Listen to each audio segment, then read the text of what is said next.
Salve Maria, vamos começar nossa aula então, quer dizer, nossa aula não, nosso encontro, né?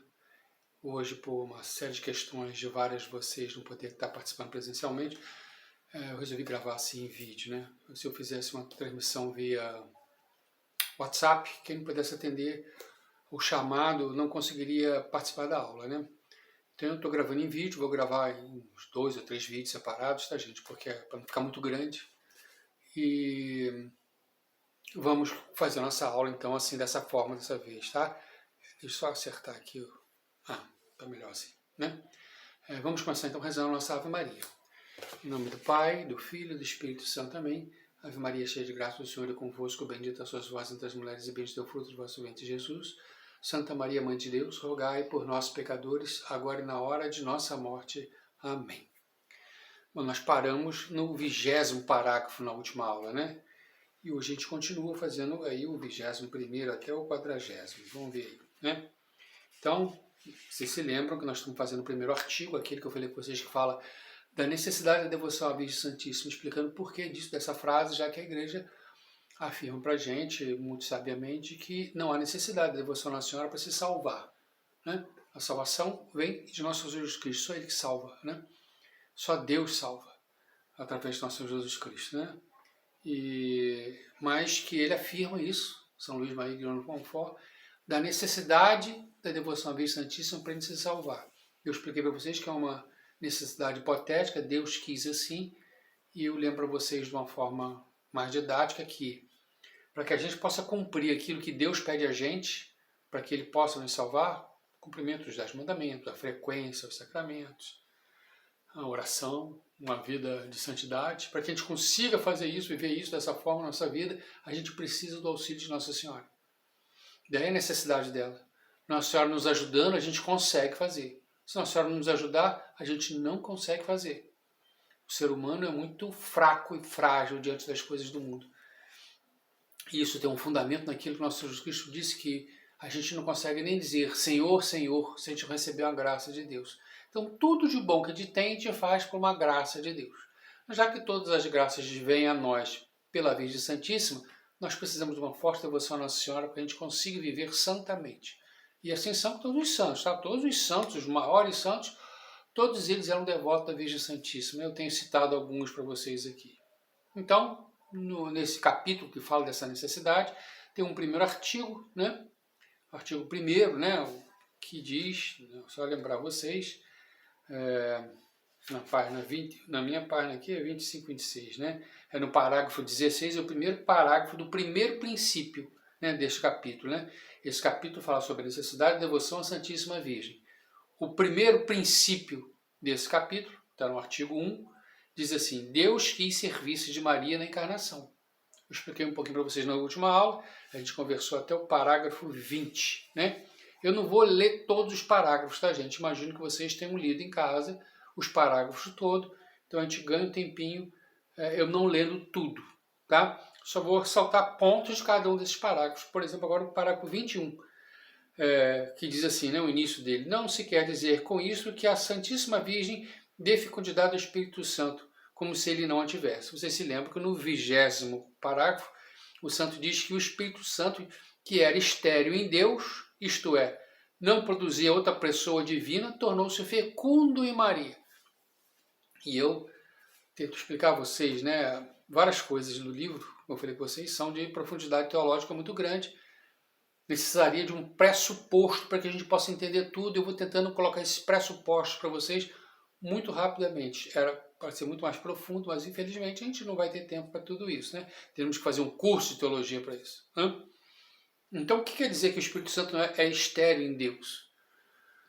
Isso tem a ver com o mistério da Santíssima Trindade, eu já comentei com vocês, é um mistério que a gente não vai entender, né?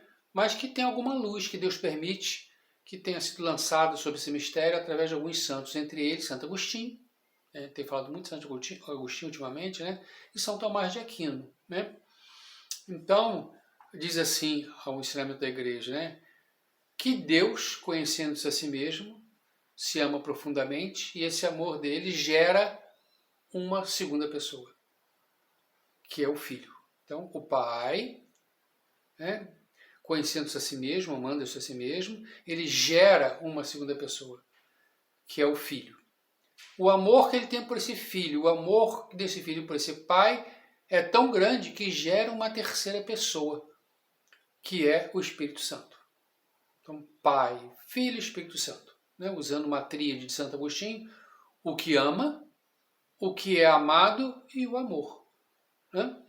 Então, o Espírito Santo, obviamente que eu já expliquei isso para vocês, acho que não expliquei para vocês, eu expliquei em aula de catequese, que são 3 pessoas, mas um só Deus.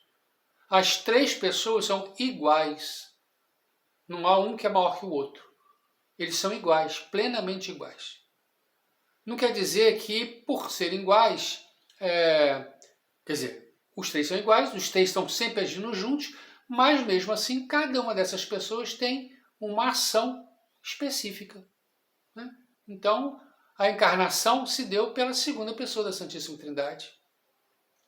Todas as bênçãos que a gente recebe, graças que a gente recebe, por exemplo, no Crisma, vêm pela terceira pessoa, que é o Espírito Santo.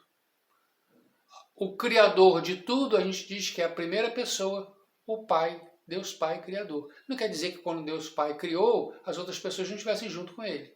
Não quer dizer que enquanto Deus se encarnou, as outras pessoas não estavam juntos. Estavam juntos com a segunda pessoa da Santíssima Trindade. Não quer dizer que quando o Espírito Santo derrama graças e dons, que as outras pessoas não estão juntos. Isso também é bíblico. Nosso Jesus Cristo disse que subia ao céu agora, nessa época que a gente está vivendo, relembrando isso, subia ao céu e de lá, junto do Pai, enviaria o Espírito Paráclito. Então, Pai e Filho enviam o Espírito. O Espírito age enquanto encontra a segunda pessoa da Santíssima Trindade formada na pessoa. Lembra que eu falei isso com vocês na última aula, né? O Pai age pelo Filho, pelo Espírito Santo. O Espírito Santo age pelo Pai e pelo Filho. A ação é sempre junta, é sempre conjunta, é sempre de um Deus. Mas são 3 pessoas. E existem ações específicas de cada pessoa dessa, mais apropriadas, vamos dizer assim. Não é uma ação apropriada do Espírito Santo o gerar uma outra pessoa. Como eu falei com vocês, o Pai tem a função de gerar a segunda pessoa da Santíssima Trindade. E o Pai e o Filho, se amando, geram uma terceira pessoa, mas não o Espírito Santo. Não é apropriado do Espírito Santo. Não que ele não possa fazer. Podia. A terceira pessoa da Santíssima Trindade podia também ter se encarnado. A primeira pessoa da Santíssima Trindade podia ter se encarnado, mas a comunidade santa, divina, né, escolheu-se assim, né, dessa forma. E o Espírito Santo não é aquele que gera uma outra pessoa. Quem gera essa pessoa, geralmente, né, a função é do Pai. Então, como o Espírito Santo não é aquele que tinha como função gerar um outro, como diz aqui, né, não produzia uma outra pessoa divina, não gerava outra pessoa divina, como não é função do Espírito Santo, ele, Espírito Santo, se serviu da fecundidade de Maria para poder gerar essa pessoa divina. Que pessoa divina é essa? Nosso Senhor Jesus Cristo. Nosso Jesus Cristo tem uma personalidade divina, verdadeiramente Deus, verdadeiramente homem. Ele tem as 2 naturezas, a natureza divina e a natureza humana, mas é uma única pessoa. E essa pessoa é de natureza divina. E quem gera essa pessoa? O Espírito Santo e a Virgem Santíssima. Pois não era apropriado ao Espírito Santo gerar essa pessoa. É mais apropriado ao Pai, né? A primeira pessoa da Santíssima Trindade. Bom, não sei se vocês entenderam. Qualquer dúvida, posta aí, eu tento explicar de uma outra forma, tentando usar outra forma de explicar, tá? Então não quer dizer que o Espírito Santo não era fecundo, né? Mas como não é apropriado da função dele gerar uma pessoa divina, ele serviu-se da fecundidade de Nossa Senhora para gerar essa pessoa divina, né? Aqui diz-se mais um pouquinho, né? Sendo Deus, ele possui a fecundidade ou a capacidade de produzir como o Pai e o Filho, como o Pai e o Filho também têm a capacidade. Não a reduz, porém, à ação e não gera outra pessoa divina. Não quer dizer que não reduz a ação e não gera outra pessoa, porque, embora tendo essa capacidade, ele não realiza essa ação, porque essa ação é mais apropriada da primeira pessoa da Santíssima Trindade. Então, o Espírito Santo não é aquele que na comunidade divina é mais apropriado a gerar como uma pessoa divina. Então ele se serve da fecundidade de Nossa Senhora para gerar essa pessoa divina que é nosso Jesus Cristo.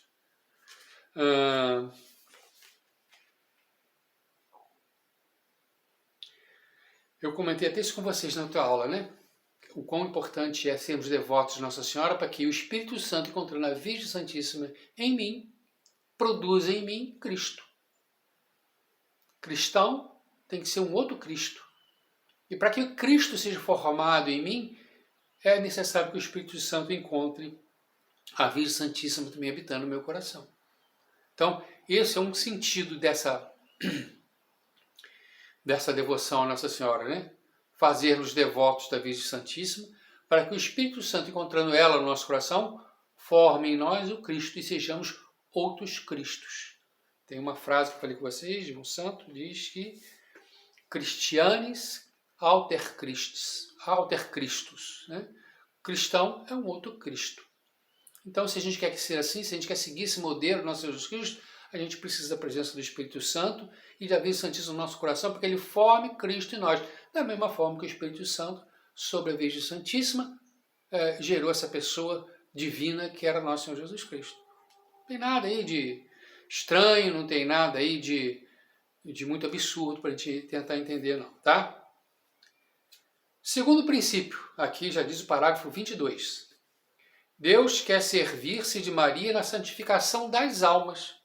Olha só que coisa importante, então. O que diz o 22? A conduta das três pessoas da Santíssima Trindade na encarnação e primeira vinda de Jesus Cristo é a mesma de todos os dias, de um modo visível, na Igreja. E esse procedimento há de perdurar até a consumação dos séculos, na última vinda de Cristo. Então, a ação de Deus é a mesma sempre, né? A ação da Santíssima Trindade é a mesma sempre. Foi assim na encarnação de nosso Jesus Cristo e vai ser assim até por toda a eternidade, a consumação dos séculos. Eu comentei isso com vocês, né? Deus não é como nós, né? Que infelizmente não sabemos das coisas e às vezes a gente faz as coisas erradas pensando que estão fazendo certo, no melhor dos casos. Conhecendo que a gente errou, a gente se corrige e a gente passa a ser melhor, né? Então, cada vez que você vê que você cometeu um erro e você se corrige, você passa a ser uma pessoa melhor, né? Não acontece com Deus. Deus é perfeito. Deus é o bem. Deus é o bom. Deus é a sabedoria. Ele sabe o que é certo e ele sempre faz o certo. Deus não melhora, entendeu? Ele já é o extremo de tudo. A gente não consegue nem imaginar isso. Então, não há mudança de atitude em relação a Deus. A atitude dele é sempre a atitude correta, perene, e é assim para todos os séculos. Diz assim a igreja também, né? Deus é o mesmo ontem, hoje e sempre. Não é assim? Vocês já ouviram essa frase? Aqui o que está dizendo, a conduta de Deus é sempre a mesma. Foi assim na encarnação, Deus formou, através de Nossa Senhora, se encarnou, né? A segunda pessoa da Santíssima Trindade. Então Deus se encarnou através da Virgem Santíssima. Ele veio ao mundo através de Nossa Senhora. Sendo ele o autor da graça. Sendo ele a graça, por assim dizer. Ele veio ao mundo através de Nossa Senhora. Se essa era a conduta de Deus, naquela época, 2000 anos atrás, continua sendo assim. Ele continua vindo ao mundo, trazendo graças ao mundo através de Nossa Senhora. E vai ser assim até o final dos tempos. Até o final do mundo. O que diz o parágrafo 22? Deus Pai... esse aqui eu vou ter que ler, tá? Eu gosto muito desse parágrafo, vocês me desculpem, eu vou ter que ler ele todinho aqui com vocês, né? Deus Pai ajuntou todas as águas e denominou-as mar. Reuniu todas as suas graças e chamou-as Maria. Olha só, isso aqui, Santo Antonino que falou isso aqui, essa frase, né? Então, é Santo Antonino que falou? Santo Antonino diz isso então, que Deus Pai ajuntou todas as águas quando criava, né, na obra da criação, lá no livro do Gênesis, juntou todas as águas e chamou isso de mar. E juntou todas as graças e chamou isso de Maria. Este grande Deus tem um tesouro, um depósito riquíssimo, onde encerrou tudo que há de belo, brilhante, raro e precioso, até o seu próprio filho. E este tesouro imenso é Maria, que os anjos chamam o tesouro do Senhor, e de cuja plenitude os homens se enriquecem. Isso aqui também é um texto bíblico também, em contemplação, que chama esse texto, né? Um texto dito de São Luís, né? E diz isso então, que Deus juntou todas essas graças e chamou Maria, e que ele tem um tesouro gigantesco, onde ele colocou nesse tesouro tudo o que ele tinha de melhor, né? Tudo que era belo, tudo que era brilhante, raro e precioso, até seu filho, Deus colocou dentro desse tesouro. E esse tesouro imenso é Maria, que os anjos chamam tesouro do Senhor. Então, tudo que Deus tem de bom e de maravilhoso e de especial, ele colocou em Nossa Senhora. O seu próprio filho, nosso Senhor Jesus Cristo, ele colocou em Nossa Senhora. Não foi ela que concebeu? Nosso Senhor Jesus Cristo não passou 9 meses sendo gerado no seio virginal da Virgem Santíssima, né? Então, tudo que Deus tem de mais caro, de melhor, ele colocou em Nossa Senhora. Entendo isso. Ele ama tanto esse filho que esse amor gerou uma segunda pessoa na Santíssima Trindade, que é o Espírito Santo. Então ele ama muito esse filho. E, no entanto, ele colocou esse filho em Nossa Senhora, sob os cuidados dela e sob a proteção de São José, né? Então, tudo que Deus tem de mais precioso, ele colocou em Nossa Senhora. Olha, na verdade, não é uma interpretação, uma coisa que a gente está viajando aqui, não. Não, é uma verdade. Uma verdade, quanto mais, né? Tá aí, é só você ler as Sagradas Escrituras e você vai perceber isso tudo que eu estou falando aqui que está lá escrito, né? Deixa eu acompanhar aqui o horário, porque eu vou ter que gravar vídeos de mais ou menos 30 minutos, né? Esse aqui já está com uns 16. O que diz no parágrafo 24?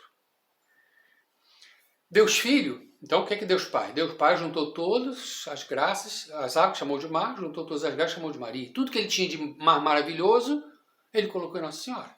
E Deus Filho?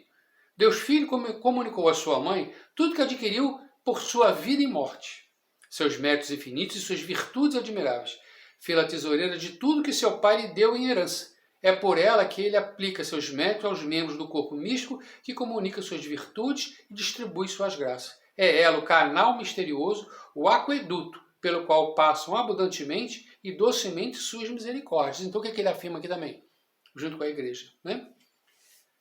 Que Deus Filho comunicou tudo a Nossa Senhora, entregou tudo a Nossa Senhora.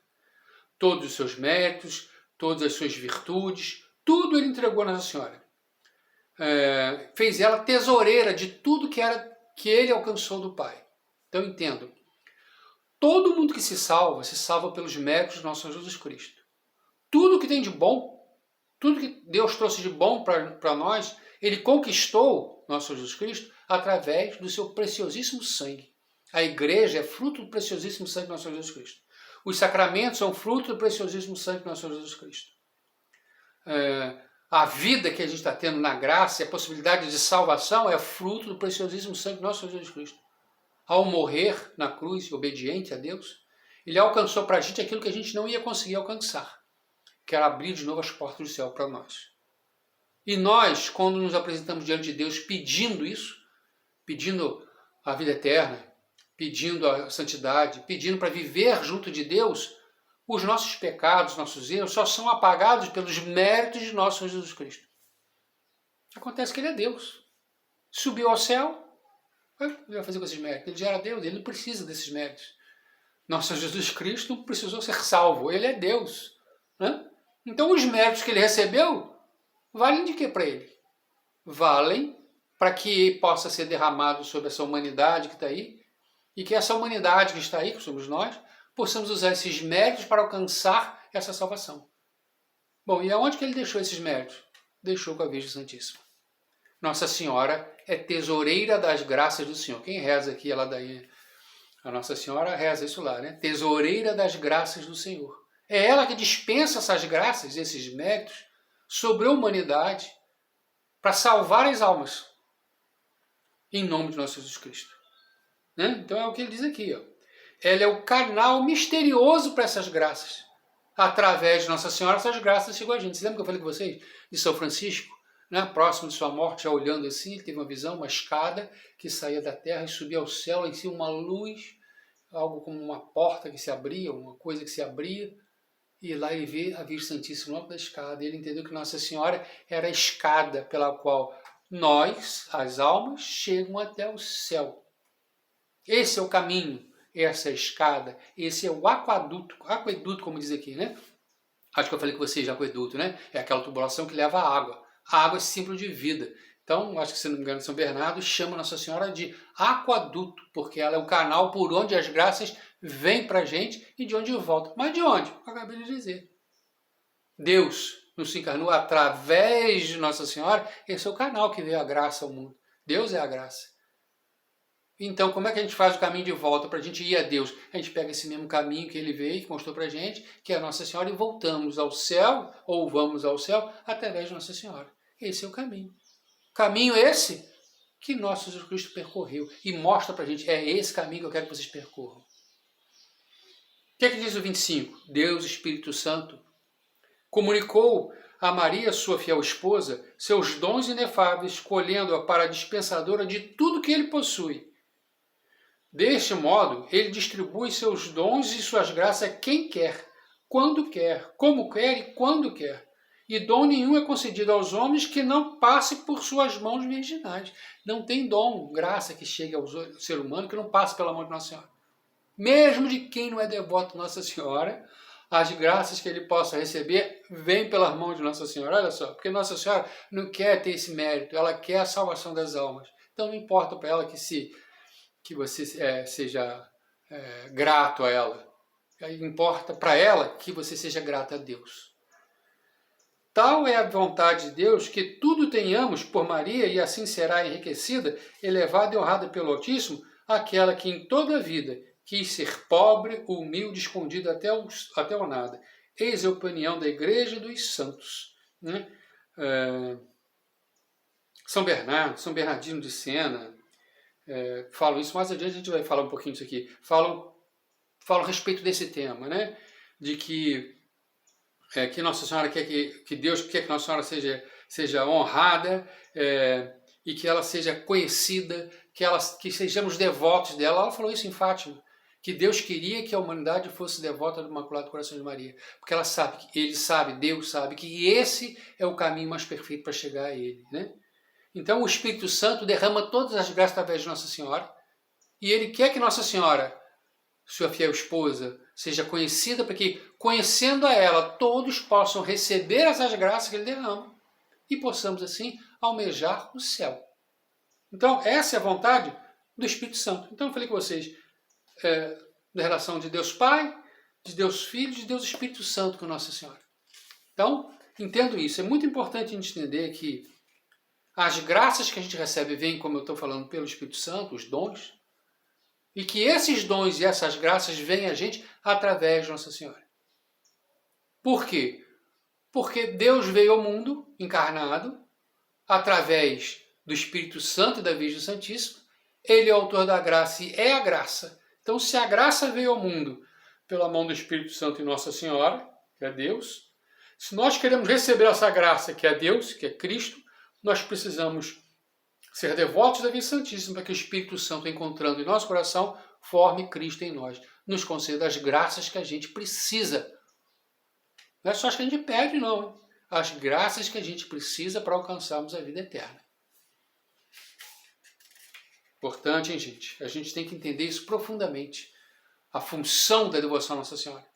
E como ela tem essa relação com o Pai, com o Filho e com o Espírito Santo. Como ela foi criada espelhando uma relação que tinha com cada um. A relação de Nossa Senhora com cada pessoa da Santíssima Trindade é única e é uma só, porque é um só Deus. Então a relação dela com Deus é espelhada nessas três facetas, né? E assim para que ela possa produzir, realizar aquilo que Deus fez ela para ser criada. Criou ela para que ela realizasse, né? Deus Pai criou Nossa Senhora para que ela realizasse isso. Através de Deus Filho, ela distribui esses méritos à humanidade. Através do Espírito Santo, ela derrama essas graças sobre cada um de nós e nos leva ao Filho, para que possamos ir ao Pai. Bom, deixa eu gravar isso aqui, terminar isso aqui, vou gravar um outro vídeo, outro áudio, outro vídeo, né? Um outro vídeo com mais uma parte da nossa aula, tá bom? Um instantinho só.